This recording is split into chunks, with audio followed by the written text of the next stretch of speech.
বিবেচনা করে আজকে আলোচনা করবো আপনার দিকে ধারে। তার একটা নাম করতে হয় গ্রহণ। আমি করি বিবেচনা, আজকে আমি নাম ধরবো, আমার নাম বলভদ্র ভট্টাচার্য, মহাপ্রভুর একজন সঙ্গী। কথাটা মিথ্যা না। জানি যত সুরিচয় দেখবেন কিছু কিছু সঙ্গীর একটা রূপরেখা দেখা যায়।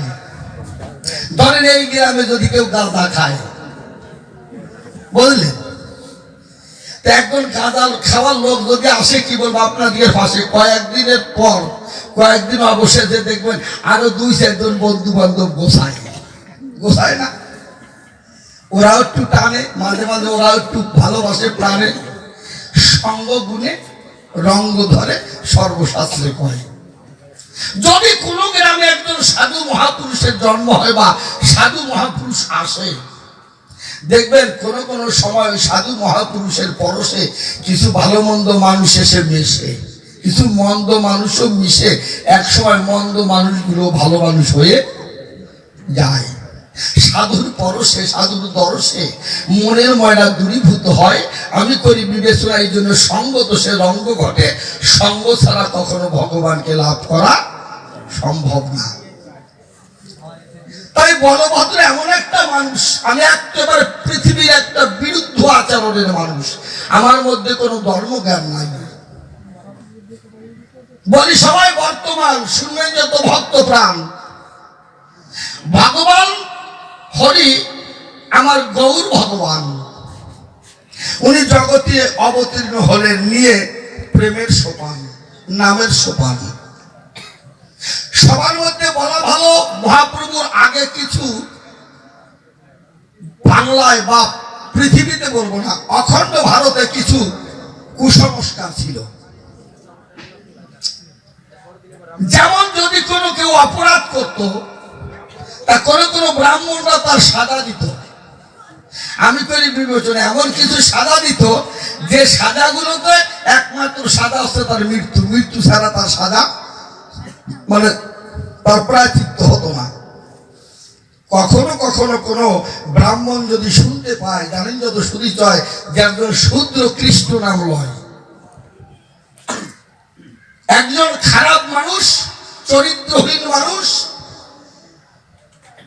বেদ পঠন করে বা গীতা শাস্ত্র বা অন্য অন্য গ্রন্থ আদি অধ্যয়ন করে, আমি করি বিবেচনা, তাহলে ওই লোকটা এনে কি বলবো সবার সন্নিধানে গরম ঘৃত মুখে ঢেলে দিতেন, মৃত্যু নিশ্চিত করতেন। একটা কঠিন বিবেচনা না? মহাপ্রভু আসার পরে কি বলবো আপনাদিকে ধারে, উনি দেখলেন বিচার করে যে মানুষ মারা খুব সহজ, কিন্তু একটা খারাপ মানুষকে ভালো মানুষ বানানো খুব কঠিন। মনে আছে ভাবো, মানুষ মারলে কি হয় জানেন যত সুরিচয়, জীব হত্যা করলে পাপ হয়, কিন্তু ওরে এমন ভাবে প্রায়শ্চিত্ত ঘটাবো যাতে মরবেও না, অথচ গোবিন্দের দর্শন পাবে। কৃপার বস্তু হয়ে কাব্য সবাই বুঝাই পেয়ে মহাপ্রভু এলো ধেয়ে খুলে বলে আপনার গিয়ে ঠাই। যদি কেউ অপরাধ করতো, মহাপ্রভুর কাছে যেত, উনি বলতো তোর নাম বিনে গতি নাই, কথা বলবি নাম করবি তো সকল পতক দূরে যাবে। কোটি কল্প তরের জন্য লক্ষ লক্ষ বছর ধরে কি বলবো সবার কথারে মানুষ পাপ করলে পরে যে পাপের প্রায়শ্চিত্ত হয়, মহাপ্রভু করলেন বর্ণনা, একমাত্র নাম করলে সকল পাতক যায়, আর পাতক রাশি থাকে না। দয়ার প্রভু আমার গৌরাঙ্গ এলো, উনি সংসারটাকে কেন্দ্র করে সংসারে আবির্ভূত হলো। সংসারে আবির্ভূত হয়ে ওনার আগে ওনার একটা দাদা পৃথিবীতে আসেন, তার নাম বিশ্বরূপ। আমার কথাগুলো করিবেন শ্রবণ, সরকার মশাই আসছে তো, ওনারও শোনার প্রয়োজন। আমি করি বিবেচনা, এই জন্য তাড়াতাড়ি আসরে আসছে। তা মহাপ্রভু অনেকগুলো পার্শ্বদ ছিল, সঙ্গী ছিল। যেমন বিশেষ করে মহাপ্রভুকে যিনি এনেছিলেন, ওনার নাম হচ্ছে শ্রী অদ্বৈতাচার্য। উনি একজন সংসারী মানুষ। ওনার পার্শ্বদ ছিল প্রভু নিত্যানন্দ, উনি একজন সংসারী মানুষ। ওনার পার্শ্বদ ছিল শ্রী গদাধর, উনি একজন সংসারী মানুষ। ওনার পার্শ্বদ ছিল শ্রীনিবাস, উনি একজন সংসারী মানুষ। আমি করি বিবেচনা, প্রত্যেকে সংসারী মানুষ ওনার পার্শ্বদ ছিল, তাহলে বোঝা যায় যে একজন ত্যাগী মানুষ, একজন সাধু মানুষের সঙ্গ একজন সংসারী মানুষও করতে পারে। কি পাই না একটা ধারণা? জানি যত শুধু চাই একটা ত্যাগী মানুষের মানে সঙ্গ ত্যাগীরাই করবে এমন কোন বিবেচ্য বিষয় কিন্তু নয়। সরগোসাই যুক্ত হলো, সরগোসাই ডাক দিয়ে বললো মহাপ্রভু যেতে চায় মধুর বৃন্দাবন। কেন যেতে চায়? যে বৃন্দাবনটা লুকায়িত ছিল, সেই বৃন্দাবনটা উদ্ধার করবার পরে মহাপ্রভু যেতে চায় বৃন্দাবনের বাজারে। কোথায় রাধাকুণ্ডু, কোথায় শ্যামকুণ্ডু, কোথায় গিরি গোবর্ধন। আমি করি বিবেচনা কোথায় মধুর বৃন্দাবন। এটা কিন্তু জংলা অবস্থায় ছিল, উদ্ধার ছিল না। জংলাকৃত অবস্থায় থাকার পরে কি বলবো, সবার গোচরে মহাপ্রভু ওইটাকে উদ্ধার করবার পরে উনি আপন মনে বৃন্দাবন যেতে চায়। আমার কাছে বলুন দেখি, মহাপ্রভু সবসময় হরিনাম নেয়। আমি করি বিবেচনা, হরিনাম করতে করতে মহাপ্রভু সমস্ত অঙ্গ প্রত্যঙ্গ ভিতরের দিকে ঢুকে যায়, অঙ্গ প্রত্যঙ্গে কাজ করে না। নবম দশা প্রাপ্ত হয়, দশম দশা কয় মৃত্যু, দশম দশা হলে পরে সে মারা যায়। আর নবম দশা পর্যন্ত বাঁচার একটা লক্ষণ তাকে সুনিশ্চিত হয়, কিন্তু নাম করতে করতে ওনার ওই নবম দশা পর্যন্ত প্রাপ্ত হয়। এই জন্য সরগোসাই কৃপা করে জানেন যত বিজ্ঞ নরে ওরা বললেন একটা অপরের দ্বারে এমন একটা লোক পাঠাতে হবে মহাপ্রভুর সঙ্গ ধরে যার নামের বাতাস লাগে না গায়ে। আমি করি বিবেচনা, সারা ভারতে এইরকম নিষ্ঠুর পাষাণ হৃদয় বান ব্যক্তি আর খুঁজে কেউ পায় না। খুঁজিতে খুঁজিতে কি বলবো আপনাদের সাক্ষাতে কোন কোন মানুষের ডাক দিয়ে জানায়, এসো না একটা মানুষ আছে, খুলে বলি তোদের কাছে হরিনামের বলে পাষাণ শিলাও বলে, কিন্তু একটা নিষ্ঠুর মানুষ আছে ওর নামের বাতাস গায়েও লাগে না। বলে সে লোকটাকে, সে বলভদ্র ভট্টাচার্য, মানে আমার নাম কয়। তবে খারাপ মানুষ হইল, গুণ তো খারাপ না। লক্ষ লক্ষ ভক্ত কাব্য সবাই করি ব্যক্ত, যারা ভগবানের সঙ্গে হয়ে যুক্ত যাবে মধুর বৃন্দাবন, কিন্তু আমি আজকে সঙ্গ পাচ্ছি, তাহলে আমার অভক্ত হচ্ছে একটা কারণ। কপাল খারাপ না, বুঝলেন? মহাপ্রভুর সঙ্গ ধরে যেতে হবে বৃন্দাবনের ভিতরে। আপনারা বসে বসে করিবেন শ্রবণ। আমার কর্ম কি? মহাপ্রভুকে করতে হবে, খাওয়াতে হবে করিয়া রন্ধন। আমি তো একজন ব্রাহ্মণ আর মহাপ্রভু ব্রাহ্মণ। আমি করি বিবেচনা, মহাপ্রভুর সেবা সুস্থ করতে হবে। কখন কোথায় থাকবে, কোন বাড়িতে যাবে, বুঝলেন? কোন রাত কোন জায়গায় গিয়ে বিশ্রাম করবে, আমার করতে হবে তার এই আপ্যায়ন। আর মহাপ্রভুকে যদি নামে ধরে কখনো দেখা যায় যে মরে মরে, এই সময় মহাপ্রভুকে ওখান থেকে করতে হবে উদ্ধারণ, মানে স্বাভাবিক অবস্থায় আবার ফিরিয়ে আনতে হবে। তা আমি একটা ভালো মন্ত্র জানি না, জানা বড় মানুষগুলো ভালো করতে হবে। জানেন যত শুনি চাই, এই ভাগ্য নিয়ে আমি রওনা দিয়েছি মহাপ্রভুর সঙ্গ ধরে বৃন্দাবনের গায়ে। কি দাদু? ও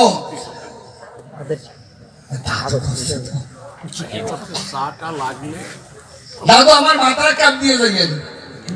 মাথা মাঝে মাঝে গরম হয়, গরমে গরম কাটে, কিছু লোকে তো কয়। আমি করি বিবেচনা, মহাপ্রভু আমি চলছি, সত্য কথা বলছি। এখন ঝাড়খণ্ডের পর দিয়ে যাচ্ছি, কথাটা মিথ্যা না।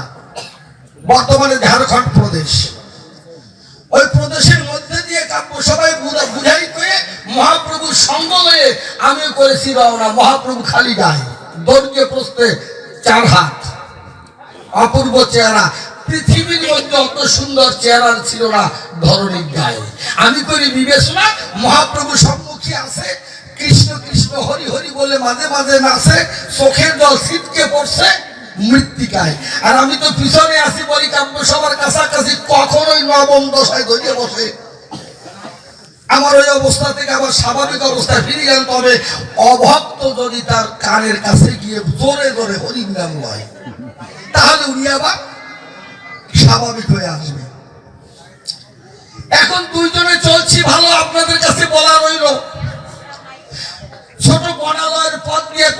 গমন। আমি করি বিবেচনা, এই সময় মহাপ্রভু দুই হাত আগলিয়ে রেখে কি বলবো আপনাদের বাক্যে হরিনাম করছে, আর হরে কৃষ্ণ কৃষ্ণ কৃষ্ণ বলছে, মাঝে মাঝে রাধা রাধা কয়, আবার মাঝে মাঝে হরি বল শুধায়। হরি হরায় কৃষ্ণ যাদবায় নমো, যাদবায় মাধবায় কেশবায় নমো, তাও মাঝে মাঝে কয়। কিন্তু আমার তো দৃষ্টি হচ্ছে মহাপ্রভুকে রক্ষা করার দায়। এই সময় একটু দক্ষিণ দিকে তাকাই, দেখি কি যে বনালয়, ওই বনের ভিতর থেকে খুলে বলে আপনাদের বাঘে দেখলাম একটা বাঘ আমাদের লক্ষ্য করে আমাদের দিক হাঁকে, আমাদের দিক ছুটে আসতে চায়। বাঘটা যখন ছুটে আসতেছিল মনে কিন্তু আমার ভয় হলো। আমার কাছে বলুন দেখি, বনের বাঘ দেখলে ভয় না হইয়ে পারে নাকি? বাঘ যদি খায়। আবার চিন্তা করলাম আমি মনে, বলি সবার সন্নিধানে যে মহাপ্রভু আছে প্রেমে, হয়তো মহাপ্রভুরে নাও খেতে পারে, কিন্তু আমার অন্তরে ভয়। আমি করলাম বিবেচনা, হয়তো মহাপ্রভু বাঁচতে পারে, কিন্তু আমার অন্তরে যে ভয় দেখেছে, মহাপ্রভু থাকতে তার অন্তরে ভয় থাকে, তার একটা ভয় হয়ে থাকে না যে আমার খালি খাতিও পারে। বাঘ যখন কাছে এলো, ভয়টা আস্তে আস্তে বেড়ে গেল, লোম খুব ছাকা দিয়ে কাঁপতেছিল। হঠাৎ বাম দিকে তাকাই দেখি বিশাল এক গাছ, গিয়েছি গাছের বিপরীত গায়ে। গাছের বিপরীতে যখন গেছি বলি কাব্য সবার কাছাকাছি, আপনার শুনে আনন্দ পাবেন সর্বজন। ওই যে বাঘ দৌড়ে এলো, মুখ দিয়ে থাবানা দিয়ে আগে হাত দিয়ে মহাপ্রভুকে ধরতে গেল। বাঘের সামনে পা থাকে না, ওটা বলে হাতা, হাত দিয়ে মহাপ্রভুকে ধরতে গেল। মহাপ্রভুকে যখন স্পর্শ করে কি বলবো আপনাদের ধারে আমি দেখেছিলাম দুই নজরে, ভাবলাম এবার মহাপ্রভুরে বুঝি খায়। আবার করলাম বিবেচনা, এত বড় প্রেমিক, এত বড় ভগবান, এই অবিশ্বাস রাখা আমার ঠিক না। একটু দূরে থেকে দেখতে পারি, শুনবেন যত নরনারী, ওই বাঘ এসে স্পর্শ করে করার সাথে সাথে একটা ঝাঁকি দেয়।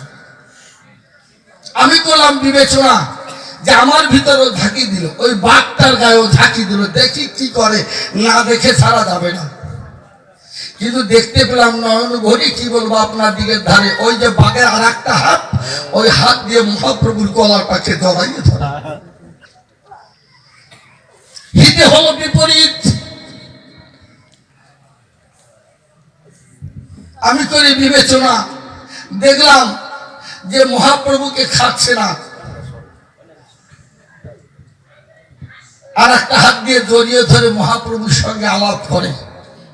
মহাপ্রভুকে ডাক দিয়া ওই বাঘটারে জানায়, বন্ধু চল যাই মধুর বৃক্ষে বল। আমি করি বিবেচনা, একজন মানুষ, একজন ঠাকুর, একজন দেবতা একটা পশুকেও যে বন্ধু বলতে পারে আমার তাকে জানা ছিল না। ওই বাঘটাকে জড়িয়ে ধরে বাঘটা কি যেন কি বলছে মহাপ্রভুর কানের ধরে, দুইজনে নর্তন কীর্তন করে। আমি ওখানে বসে দুঃখে ছাড়ি হাই। আমি করলাম বিবেচনা, এই জগতে আমার মতো হতভাগা আর বুঝি দ্বিতীয়টি নাই। কারণ মহাপ্রভুর সঙ্গে আছি, বলি সবার কাছাকাছি, মহাপ্রভুর কৃপা পাচ্ছি, আর একটা বাঘ এসে মহাপ্রভুর স্থান পেল পায়, আমার মানব জন্ম যেন ভেসে গেল।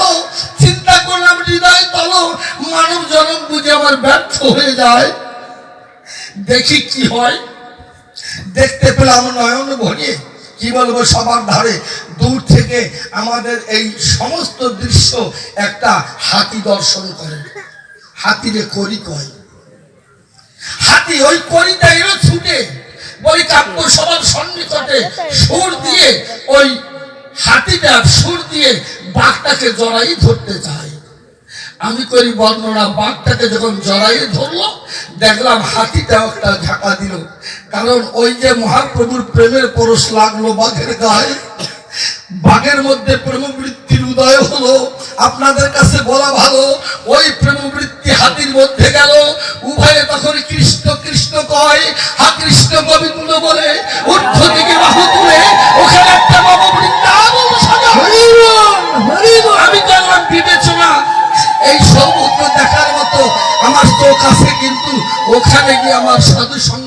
হলো না।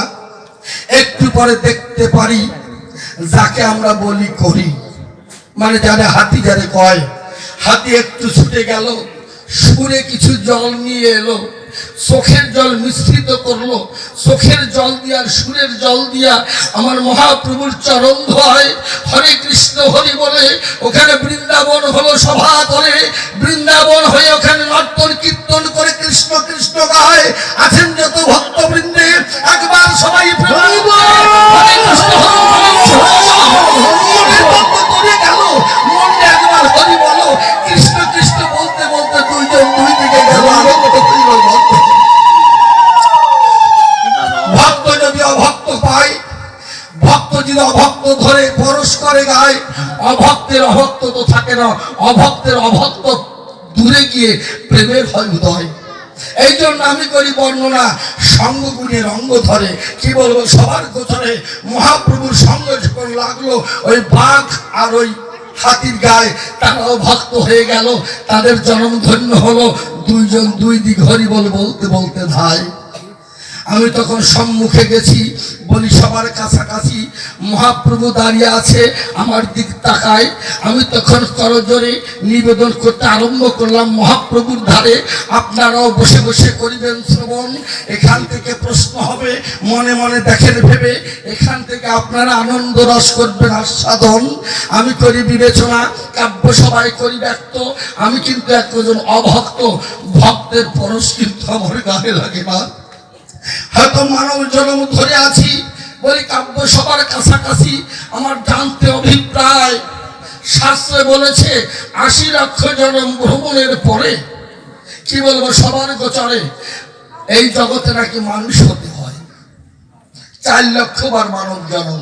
আমি বলি নাই, শাস্ত্রে কয় ৪ লক্ষ বার মানব জন্ম হওয়ার পরে মানুষ যখন নতুন বারেও মানুষ হয়ে পড়ে, অন্তত ওই পশু বিভিন্ন কীট পতঙ্গ ওই জীবনগুলো তো কাটাই এসে মানুষ হয়, তাই না? এই জন্য মানব দুর্লভ জন্ম সর্বশাস্ত্রে কয়।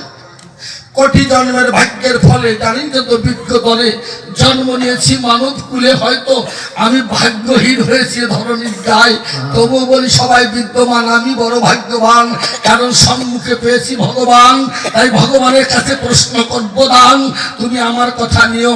আমি করি বর্ণনা, আমার প্রথম প্রশ্ন তোমার ধরে নিবেদন করি আপনাদের গোচরে, যে কৃপা পেল বনের পশুরা, বাঘ আর হাতি, এরা কৃপা পেয়ে ধন্য হলে ধরনীর গায়ে। জন্মান্তর বাদ যদি বিশ্বাস করি, শুনবেন যত নরনারী, আমি তো ওদের এড়াইয়ে ওদেরকে মানে ক্রস করি বা ওদেরকে পার হয়ে, ও জন্ম তো আমি এক সময় ধরি, ওদেরকে পার হয়ে আমি মানব জন্ম ধরি এ ধরনীর গায়ে। তুমি আমার কথা নেওয়া, আমি পরশ পেলাম না কিসে, কি বলবো সবার পাশে, আমি দোষী হলাম কিসে, কেন ওই ভক্ত সঙ্গে আমার স্থান হলো না তোমারে জানাই। কোন কোন থাকলে পারে ওই ভক্ত সঙ্গে স্থান পেতে পারে, ভক্ত ভগবানের হতে পারে মধুর মিলন। তুমি আমার কথা নেবা, তুমি মহাপ্রভু আমাকে কৃপা থেকে বঞ্চিত করলা কেন? এই প্রার্থনা তোমার চরণে রাখি, প্রথম প্রার্থনা আমি তুলি তোমার চরণে, আমার প্রশ্নের জবাব আসরের মধ্যে দেব। এই প্রথম প্রশ্ন করলাম একখান, শুনলেন যত ভক্ত প্রাণ। দ্বিতীয় প্রশ্ন করবো সবার ঠাই, আমি করি বিবেচনা, এবার একটু ব্যক্তিগত প্রশ্ন করতে চাই। ব্যক্তিগত প্রশ্ন কি? তোমাকে সবাই বলে কলির ভগবান, তোমার ছোটকালে বাবা গেছে মরে, প্রভু তোমার মা আছে সংসারে, মা বড় কষ্ট করে লক্ষ্মী প্রিয়াকে বসালো তোমার ভাই, কি জানো কি হয়ে গেল? তোমার নিজের বিবাহ করা স্ত্রী লক্ষ্মী প্রিয়া সর্পাঘাতে মারা গেল। তোমার একটু মতিস্বর্ণ হয়, অন্তরে জাগে দুঃখের ঢেউ যদি অল্প বয়সে মরে বউ নাকি? যাদের অল্প বয়সী স্ত্রী মারা যায়, আমি করি বিবেচনা, এদের একটু ব্রেন শর্ট করতেই পারে, মাঝে মাঝে যা মনে হয় তাই কয়। মা করলেন বিবেচনা, ও হচ্ছে ছন্নমতি, বলি সবার সম্প্রতি ওর রাখতে সঠিক গতি মনে আছে ভাবো, আবার নতুন একজন বৌমা আমার বাম পাশে বসাবো। বিষ্ণুপ্রিয়া যিনি সুন্দরী রমণী ছিলেন, তিনি তার মতো মেয়ে থাকা এই দুনিয়ায় ভাগ্যের ব্যাপার হয়। আমি করি বর্ণনা, সচিরানী যেজন ছিল যেভাবে হোক তার সঙ্গে আবার মহাপ্রভুর সঙ্গে বিবাহ বন্ধনে আবদ্ধ করলো, মানে সংসারে রাখতে চাই। আমি করি বিবেচনা, কিন্তু মহাপ্রভু করলেন কি, মাকে একটা ধাপ্পাবাজি দিলেন। মা ভাবলেন সে যেন সংসারে থেকে নাম বিলায়, সংসারে থেকে যেন হরি নাম নেয়, সংসারে থেকে যেন সাধন ভজন করে সংসারের মানুষদের যেন আনন্দ দেয়। আমি করি বর্ণনা, মহাপ্রভু নিজের মায়ের সম্মানটুকু রাখলো না। কাব্য সবাই দায়ী কহিয়া মহাপ্রভু করলেন দ্বিতীয় বিয়া। 2 বছর স্বাভাবিকভাবে জীবনটা কাটায়। কি নাকি ভাব হলো, পিতৃ কাজ করবার জন্য গয়ায় গেল। ভারতী গোসাই থেকে দীক্ষা মন্ত্র নিয়ে, মানে ওই সন্ন্যাস মন্ত্র নিয়ে উনি আবার পাগল হন। পাগল হলো স্বর্ণবতী বলি কাব্য সবার সম্প্রতি। কি হলো তার দুর্গতি, উনি নিজের পরবর্তী স্ত্রীরও ফাঁকি দিয়ে সংসার ফেলে বৃন্দাবনে ধায়। আমার মনে হয় কি জানেন, এই যে প্রশ্ন করেন না যে বর্তমানের মা বাবারা বাদ পায় না কেন, এই প্রশ্ন করেছে প্রথম ডাইরেক্ট দাদু প্রশ্ন করে যে কথা রে ভাই, বর্তমানে ছেলে মেয়েরা মা বাবার বাদ দেয় না কেন? দাদা, অঙ্ক করলে তার একটা সূত্র থাকবে না? যদি কেউ অঙ্ক করে, কি বলবো সবার কথা, যে অঙ্ক করুক ওইটা কিন্তু একটা সূত্রে পড়ে। কি মাস্টার পড়ে না? আমার মনে হয় কি জানেন, আমার মনে হয় এটা ভালো কিনা মন্দ জানি না, তার ছন্দ পাই একটু আনন্দ তাই বলতে হয়। আমার মনে হয় এই মহাপ্রভু জগতে আসার পরে মাকে প্রিয়াকে কাদাইয়ে না করিয়ে অপমান করিয়ে খাবার না দিয়ে বৃন্দাবন যাত্রা করে, সেই পথ ধরি সেই জগতের লোকগুলো। বর্তমানে ছেলে মেয়ে যারা মা বাবাকে যত্ন বা ভালোবাসে না, তারা হয়তো কোনো কোনো ছেলে মেয়ে চাকরি করে জীবনটা কাটায়। মা বাবা কুকুরের মতো, কি বলবো সবার সাক্ষাৎ, কুকুরের মতো সংসার পাহারা দেয়। কুকুর কথাটা খারাপ নয়, এক মুষ্টি ভাতের তরে কি বলবো সবার গোচরে। দেখবেন একটা কুকুর রাত ভরে সংসারের দুয়ারে, ঘরের দুয়ারে রাত ভরে পাহারা দেয়, মালিক লোক রক্ষা করে। খুলে বলি সবার পাশ, ছেলে করে এমএ পাস, চাকরি করতে ঢাকার বাড়ি ধায় বা টাউনে টাউনে ধায়, ওখানে ফ্ল্যাটে বাড়িতে থাকে। কি বলবো সবার মাকে সবাই তো বাবু বলে ডাকে। ওই বাবু ডাকতে ডাকতে ওখানে মা বাবা যে শীতয়ে না খাইয়ে শুয়ে রয়, তার মনে থাকে না, তাও মারে, তা দেই না কি, তাই না? ভাগ্নে যদি মা মারে মারে, দাদুরা আছে না, দাদুরে গিয়ে ঠেকায়, তা বোঝেন না? তাই তুমি আমার কথা নিও, এই যে তোমার শিক্ষায় শিক্ষিত হয়ে কাব্য সবাই উঠেই পেয়ে আজকে মা বাবারে খাবার না দিয়ে বৌমারে নিয়ে বাসতলায় ঘুমায়। হয়তো মাসের পরে 500 টাকা, তাও মনে হয় দেয় না যে বাবা কথা নিও, 1000 টাকা দিলাম মাসে মাসে, প্রত্যেক মাসে 10,000 পাঠাইলাম, তুমি অন্তত চা বিস্কুট খেয়ে তোমার বন্ধু বেড়াদের নিয়ে আপন জন দিলে ভালো থাকিও। কোটি কোটি টাকা ইনকাম করে সব দাইয়া ব্যাংকে পড়ে। আমি করি বিবেচনা, মা বাবার দিকে নজর দেয় না। আর কিছু ছেলেরা আছে ওই কয় যে দলের বুড়ারা দেয় না, তাই বুড়ারাই করবে কি, দোহাই ওনারাই দেয়। মহাপ্রভু যিনি ভাত দেয় নাই, তিনি খাবার দেয় নাই, তিনি মা বাবাকে ফেলে বা সন্তান ফেলে, বা ভুল করছি, মা এবং স্ত্রীকে ফেলে উনি সংসারে কালি দিয়ে বৃন্দাবনে যায়। মা স্ত্রীকে করে অপমান, উনি সাজলেন ভগবান। তুমি আমার কথা নিও, আসলে বর্তমানে সমাজে ছেলে মেয়েরা যে মা বাবারে বাদ দেয় না, এটা কার দোষ? মা বাবার দোষ না, তুমি দাও নাই, তোমার দোষ। এই একটু করব কি প্রশ্ন ঠিক আছে? আগের দাওটাই নিয়েছি না, যে জায়গা যাই দাদা প্রায় দেখি কি ভিক্ষা করে, চোখে দেখে না, হাত পা সব আছে, চোখে কম দেখে। দাদা একটা টাকা দাও, 5টা টাকা দাও। আমি বলি যে বাবা আপনার ছেলে মেয়ে কয় 5টা আছে। তারা খাবার দেয় না, কয় না তারা নিজেরাই খায়, আমার খাবার দেয় না, তারাই দিছে। সন্তানরা তারাই দেয়। আমার মনে হয় এই ফর্মুলা বীজ মন্ত্র এই তোমাগোদারে গোসাই দ্বারে এই দোয়াই। এই জগতে গোসাই যারা সংসারে জন্ম নয় তারা সংসার ছাড়া তো আসে নাই। আসছে রাম, আসছে সংসার ছাড়া, কৃষ্ণ আসছে সংসার ছাড়া, হরিচাঁদ ঠাকুর সংসার ছাড়া আসছে। আমি করি বিবেচনা, তারা কিন্তু মা বাবার সবাই কাদায় নাই, একমাত্র গৌর সুন্দরেই দেখি মা বাবার অপমান করেছে। কথা নিয়েও এই দোষ কোন জায়গায় এইটা একটু বুঝাই। দ্বিতীয় প্রশ্ন করলাম, তারে তৃতীয় প্রশ্ন করবো এই আসরে। সেই প্রশ্নটা হচ্ছে স্বামী স্ত্রী সংসার করে এই জগতের গায়ে। আমি করি বিবেচনা, তার সংসার করতে গেলে দেখা যায় যে আমাদের হিন্দু শাস্ত্রে বিধান আছে সকালে দুপুরে বিকালে আমাদের সম্মান আহ্নিক করতে হয়, করতে হয় না? আমরা বলি ত্রিসন্ধ্যা গায়ত্রী। আমার সন্ধ্যা গায়ত্রী হচ্ছে সকালে দুপুরে বিকালে সাধনা করতে হয়। স্ত্রীরা সাধনা করে কি বলবো সবার গোসরে। আমি করি বিবেচনা, স্ত্রীরা সাধনা করে যাও একটা লাভ করে, এর ভাগ স্বামীরা পায় কি না? স্ত্রীরা যে ত্রিসন্ধ্যা গায়ত্রী করে সংসার ওই আছে, এর ভাগ স্বামীরা পায় কিনা তুমি কথা নিও।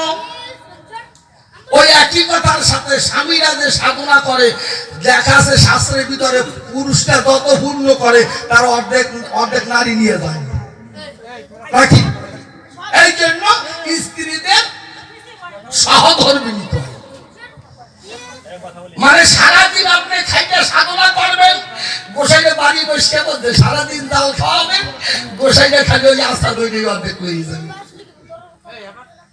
ঘরের রমণী যারা অর্ধেক সাধনা গ্রহণ করে তারা, তুমি আমার কথা নিও।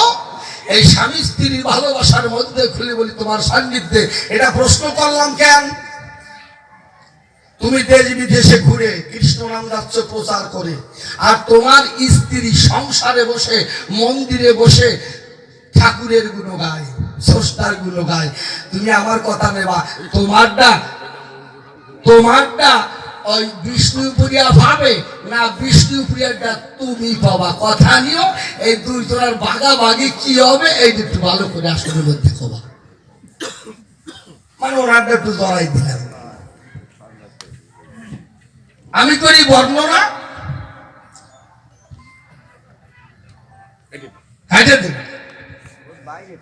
আর বেশি প্রশ্ন করবো না।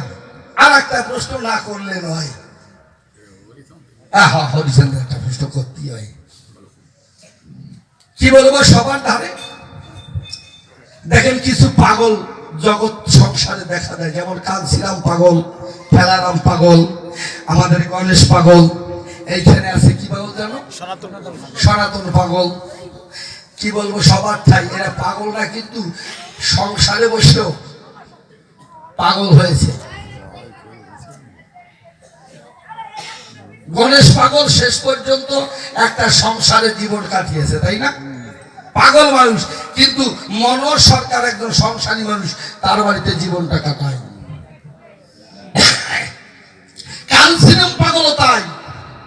এমনকি গণেশ পাগলকে বললাম, কাঞ্চিরাম পাগলকে বললাম, আমি যদি একটু ফেলা পাগলের দ্বারে যাই, আমি করি বর্ণনা, উনি হরিচাঁদ ঠাকুরের ভক্ত, কাব্য সবাই করি ব্যক্ত, উনি এসে একটা সংসারে হইলেন উদয়, একটা বিটার উপর উদয় হলেন।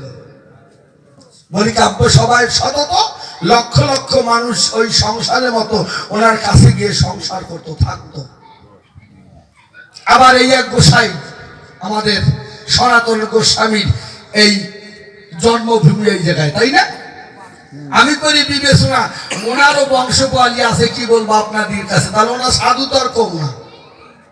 হরিচাঁদ ঠাকুর সাধু মানুষ, ভগবান মানুষ, মানুষ ভগবান। গুরুচাঁদ ঠাকুর নাকি শুনেছি বলে আপনাদের কাছাকাছি যে একেবারে শিব ঠাকুরের নিজের প্রমাণ। শিব ঠাকুর কৃপা করে গুরুচাঁদের রূপ ধরে আসিয়াছে সংসারের গায়ে। আর হরি যিনি ক্ষীরোৎসাহী, হরি যিনি হরিচাঁদ ঠাকুর হয়ে সংসারে আসলেন তিনি, তাহলে সংসারের মধ্যে আমরা আনন্দ পাই, তাই না? কি বলবো সবার কাছে, সংসারের মধ্যে পূর্ণ আনন্দ বিরাজ করছে। তুমি আমার কথা নেবা, আমি করি বিবেচনা, এই মতুয়ারা সবাই সংসারী কাব্য সবাই ব্যক্ত করি, কিন্তু তোমার পথের প্রতীক যারা বৈষ্ণব হইল তারা হলো গর্ভরা, বংশ ছাড়া নির্বংশর মতো নয়, তাদের কোনো বংশ নাই। কি বলবো আপনাদের ঠাই, তারা সব ছেড়ে ওরা কারণে মানে বৃন্দাবনে যায়। আমি করি বিবেচনা, এই যারা সংসার ছাড়ে একদল, আর সংসারী মানুষটা গোসাই হয় ভগবান হয় এই একদল। তুমি আমার কথা নিও, এই সারা দল আর দলা দল, দুই দলের মধ্যে কোন দল শ্রেষ্ঠ হবে এটা একটু ভালো করে খোঁজো।